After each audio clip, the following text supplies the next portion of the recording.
Outer Orange. Put all my pretty stuff away. Putting all my, oh no, putting all my, oh my gosh, I'm making a mess. Putting all my stuff away in the worst way possible. Yeah, I don't know what I'm doing, but I just made a big mess. Woo!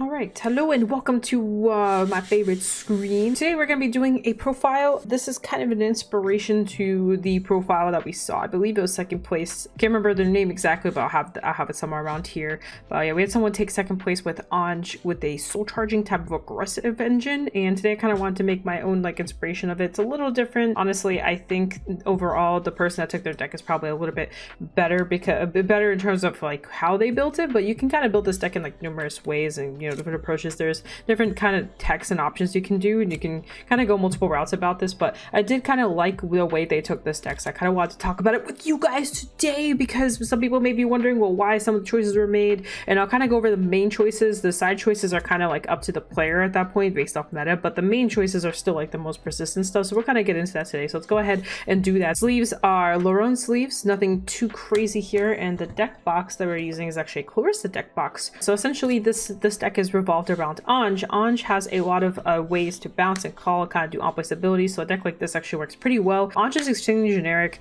The hardest part about OuterOrange is seeing OuterOrange, and the second hardest part about OuterOrange is having normal units in hand, because that's pretty much what she does. She has a couple skills. So her first skill, or pretty much her main skill, is when she attacks Vanguard.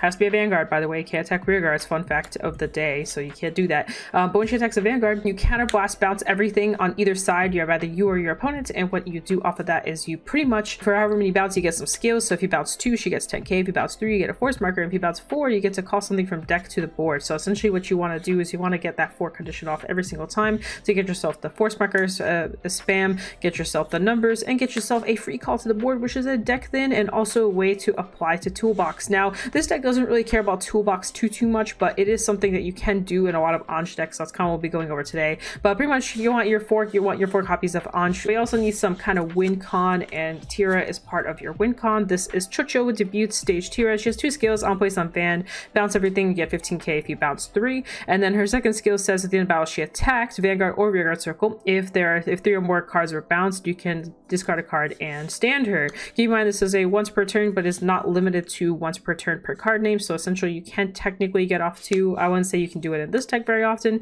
but you technically can get 2 off. It's kind of your finisher, but also your attack extender, so she's very important. Last but not least, this can be whatever you want it to be. This can be another tech out of one of your cards here. This could be another Tira.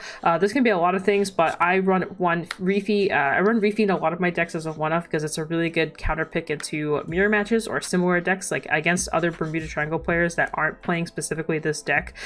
This is a really good counter pick, and also it's a good counter pick into other decks that you may want to slow down in case you're breaking or in case some stuff's going wrong. This is a good card to go into when things are going wrong. Just pretty much says rest or counterblast, discard a card, get some force markers, and for every force marker on rearguard circles, you essentially get drive checks, and you do the drive checks, and then you do the skills off the drive checks after you reveal the drive checks, and that's pretty much her main skill. She has another one that says if your opponent's greater or greater, all your stuff in the back row can attack too, but that's really not the primary reason. The primary reason of this is to deny counterblast as much as possible, since you are literally resting your Vanguard, and you're still getting drive checks, and you're literally not giving your opponent anything to work with. You can literally call nothing to the board and just get your drive checks and pass turn, and they're still stuck with no counterblast, and in some situations this will win you games. So first off, we have the beginning of kind of the meat and bone of this specific deck, which is Lieselot. So here we have Lieselot. Lieselot is insanely important. This is Chuckle Love, Heart, Lieselot. Lieselot lets you look at top card, call it, or you can put it into Soul. This is very important as this deck kind of focuses on Soul a little bit, so you kind of have 2 options. If you see a crit, you can technically just put it into Soul and kind of do that instead, or any trigger off of this top card, because OuterOrange doesn't bounce any units, she only bounces normal units, so something to keep in mind. You can't bounce triggers, which can literally make Lieselot kind of screw you over, because you have to start calling over. But the good thing is you can just put into Soul instead, and then you can amplify your Soul for other stuff. So that's kind of where you want. This card is very aggro, and she'll kind of play in touch with another card that we'll be showing off like in a little bit here. But before that, let's talk about Sira. So Sira, this is Courteous Beauty Sira, so pretty much we'll place on Vanguard rearguard circle, discard a card, look at top 3, pick a card from there, put into your hand, then put the other 2 at the bottom. She gets 5k if you're not a grade, if your opponent's not a grade 3, and she gets 10k if your opponent is on grade 3. So essentially she's a beat stick, also going through your deck a little bit faster so you can get your pieces and stuff like that. Anj has no direct support to her, so you really want to make sure you see Anj. So one of the ways to see Anj is running cards like this, and kind of just really need it. For a deck that's so generic, you think like, oh, it's really easy to find Anj. It's actually not. Sometimes you just can't find this card because there's literally nothing that searches for her but grade 3 searchers. So you want to run other searchers too to kind of help you out with that. It also gives you access like of some knowledge, like you saw your top 3, put the other 2 at the bottom so you know what your bottom 2 cards are. That's just good knowledge to kind of know like sometimes how to like do attack patterns and stuff like that, or how to cycle before you shuffle. Not least, we of course run Aqua. Call her, bounce something, draw a card, discard a card. Essentially you're fueling your engine some more. So really, you know, she's very useful early. You know, you see an Anj off of this and you can use this to bounce Anj back to hand. That's one way to get Anj back to your hand. You can cycle some of your on-place abilities. Anj also cycles some of your on-place abilities. She just kind of works in this deck really well, so no reason not to run her for. Just overall a really good card. Garwitz Vivid Qual. This is a promo that came out. This card just has 2 very simple skills. It says one place you can soul charge, you don't have to, and then the other skill says when order pod you can call her out. So when she calls out, so you can also soul charge. Just kind of like a couple little key mechanics to this. 1, it gives you a free plus to the board if you ride her. 2, she gives you soul, which is good for another card. And 3, applies extra rush on top of rush. And another cool thing about her is, say this is your only grade 1 that you wrote essentially, so you don't have another grade 1 in the background. As you guys know, when you ride Aqua and you don't have anything to bounce on your turn 2, Aqua's really big, feels bad. But luckily enough, if you ride Aqua over this, actually both these skills activate at the same time, so you can actually call this out and then use Aqua skill to bounce her. So that's a really nice way to not whiff Aqua as much. So it's kind of like the cool part about that card. Next, let's talk about the next key card for defense options, and that is Nikita. This is Sparkling Soul Nikita. Essentially what this card does is that she skill says on Rear Guard or Guard Circle, when placed you can Soul Blast or more, and this gets 5k power, 5k shield for everything Soul Blasted, and after 3 you draw a card. So essentially what you can do with this card is if you Soul Blast 3, then you can draw a card and she becomes a 25k shield because she gets 5k for each thing Soul Blasted. Or you can keep Soul Blasting to keep giving her shield, or you can call her to Rear Guard and make her super big. So when you have all these kind of soul charging elements going on right here, you can kind of just increase your pool of soul and then use it on your opponent's offensive turns and all that kind of stuff. So it kind of helps you survive a little bit longer. You can also, I guess, on decks, this is like a really amazing card because you can just Soul Blast your entire soul out and then just have a really beefy 100k shield. And just overall, just an amazing card. This card at a 1 of, at a 4 of, at a 3 of, at a 2 of, doesn't matter what number this card is at, it's always good. Like this is just probably gonna be a staple in Bermuda for probably a while now, as she just works in every situation unless there's just decks that Soul Blast too much, then maybe she won't work in those decks. But for the most part, this card just works in like every Bermuda deck. So highly recommend picking her up at 4. Sedna is your grade 3 searcher. It's just the odd. She also makes huge numbers with Aqua. Aqua gets 5k if something's in the same column as her. This gets also 5k if something's in the same column as her. Pretty much this becomes a 20k beater at all times. So these 2 together are just really good friends. And you don't want to see these 2, but you definitely want to see, you know, the other 5. Another thing to Reefy, I don't like miswriting. So this is really important. You need to see your key pieces. And last but not least, I run 3 Vanessa. This is kind of like a text slot along with the ratios of this. The person that originally won with this had Ellie. I kind of toss and turn with Ellie sometimes, so I'm actually running Vanessa in this build because you can get back your grade 3s to deck. You can also get back Heal Guards to deck. Also, this goes into Soul and draws you a card, so essentially you're fueling your kind of Soul combo that you have going here. So I just like this card for that very reason. Some are very mixed about this card. I get why Anj forces you to bounce cards because you're putting this into Soul. You're essentially losing a Rear Guard before you bounce for Anj's skill, which means you have to bounce your booster or you have to bounce something on your opponent's side. I just like this card because I like putting heals back to deck before swing with Anj, as it just amplifies the shots of me hitting more heals, essentially healing out of games faster and just winning. And that's pretty much it with the main stuff. As you can kind of see, the deck kind of flows on its own. Yeah, so I think the only big text here is you can run Ellie, changing this to something else. Like you can make this into this, or you know, up a Tira, or maybe run Rolinka or something. You can kind of make those options. It's up to you. Anj is very generic, and also as long as you have like the main engine working, the side stuff, like the little baby stuff they want to splash in, is kind of whatever, as long as you have a good amount of ratios of survivability and all that stuff. So next, let's talk about triggers. Obviously, you want to run the heals. This is the grade 3 heals. This is Benetta. No reason not to run this. You could send it back to deck. Just you kind of need it. It's just good, especially with this. If you have something like this in your deck, there's never a reason to not run these.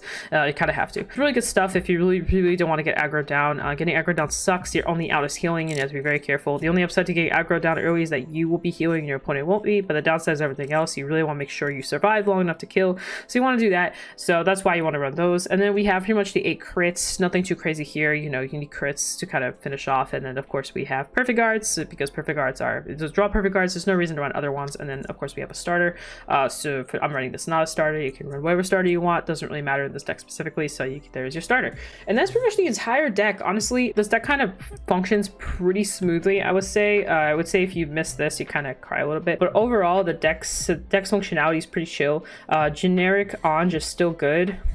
My only issue with generic, like normal Ange, like without the Highlander stuff, is that your kill potential is like shorter, but you see all your stuff faster essentially. So kind of up to you, like what you're in mind for. But I wanted to showcase this deck to kind of give you guys something else to work with. So if you want to casually play or even try competitively before things get kind of crazy, this is a really fun deck to try out with your friends and stuff like that. It's pretty cheap overall. I would say there's nothing too expensive in this deck as far as I'm aware. This might be kind of pricey and this might be kind of pricey, but everything else should actually be pretty cheap. Like even base Reefy, Tira, Ange, everything else should be like in a budgety type of focus. Like I wouldn't say it's like super budget, but I can't see this deck being too expensive. I do want to show some targets to grab with Ange real quick, so let me go ahead and kind of show you guys that. Put all my pretty stuff away, putting all my putting all my, oh my gosh, I'm making a mess, putting all my stuff away in the worst way possible.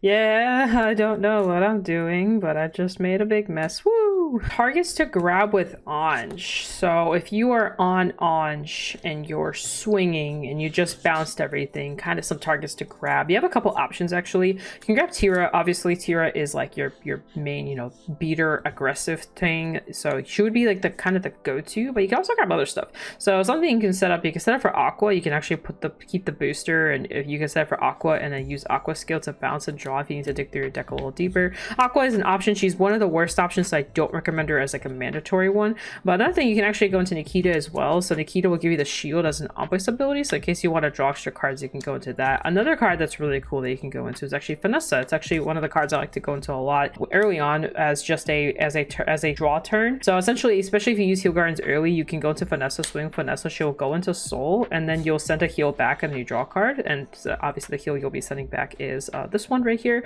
So you'll send that and you draw a card. So essentially you're refueling your shield while also getting draw out of it and, you know, deck thinning. So it's just a really cool, interesting concept that you can kind of use her as well. Another awesome approach, which is different from Tira, but in case you don't want to discard, you can also go into this and use her skill to look at top card and put into Sword Call It, essentially giving you also an extra attack. So that's just something else you can do. So Lieselot is another really good option. Seer's another option in case you want to thin. It can be a feels bad moment if you look at her with top 3 and they're all triggers. It could have been on Ange. So Syria can be a hit or miss sometimes, but still really good for just, you know, digging through your deck a little bit faster if you need certain pieces.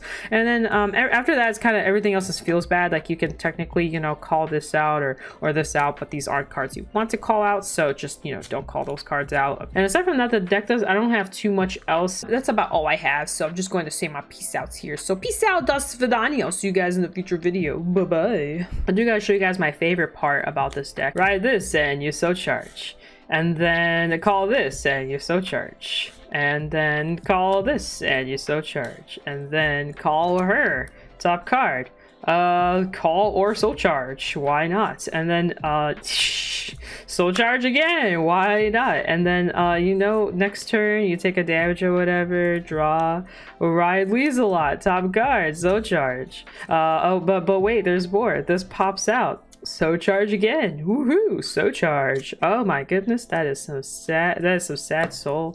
That is a lot of soul. And then you know, your opponent's like, oh, I swing, and you're like, heh, sucker. So lost my all my soul, and I draw a card, and plus 50k power to my grade 1. It's like 65 or something. Have fun. GG's. Bye.